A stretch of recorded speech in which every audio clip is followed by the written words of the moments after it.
Joe, it's hard to believe Hall of Fame weekend is upon us. When you look back, like the hockey players and all of us, we all had role models and inspirations. Who are the role models and inspirations for you? Maybe just one.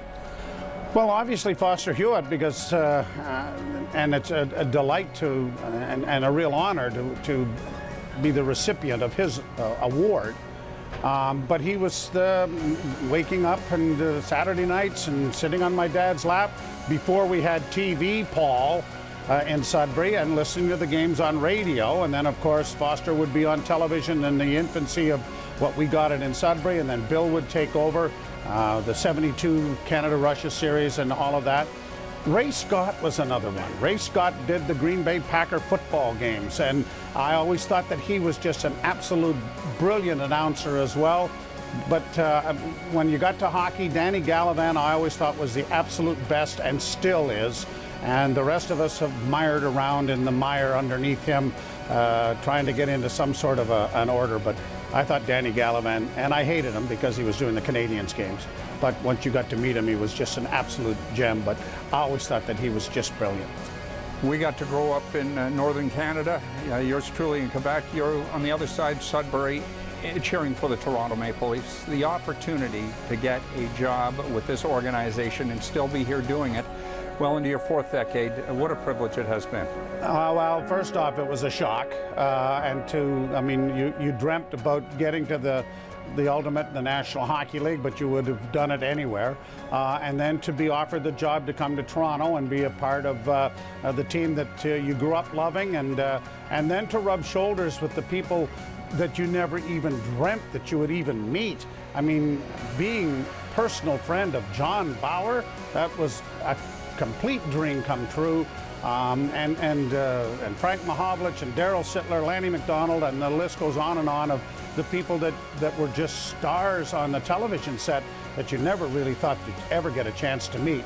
And then all of the players that you've actually done games for. I think that that's been just an absolute honor and a privilege, because they are the greatest athletes in the world, and you know this as well as I do. Shot scores!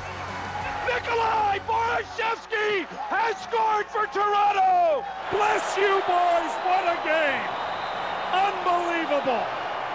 In our very small way of being a part of this team, I don't think I've ever been as proud in my entire life. Back to Matthews!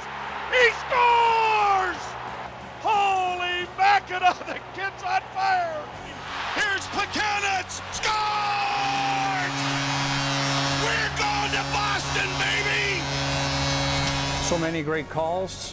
Austin's 4-goal game. The Irishman has found his pot of gold.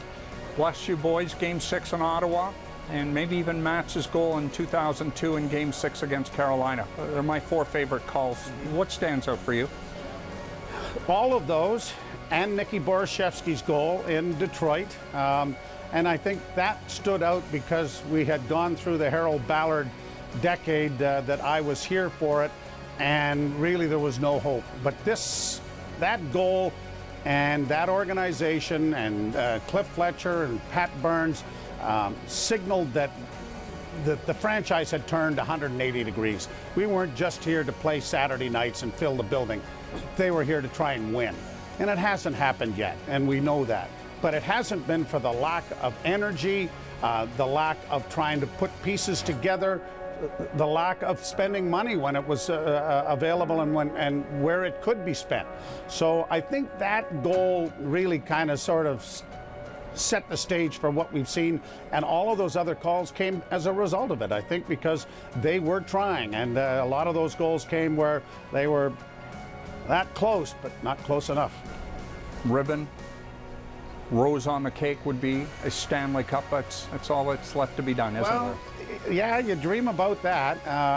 Yeah, I envy Foster because he did an awful lot of them. Of course, there were only 6 teams, but you know, when you won 4 and 7 years in the 60s, you kind of thought, well, this is just a rite of spring.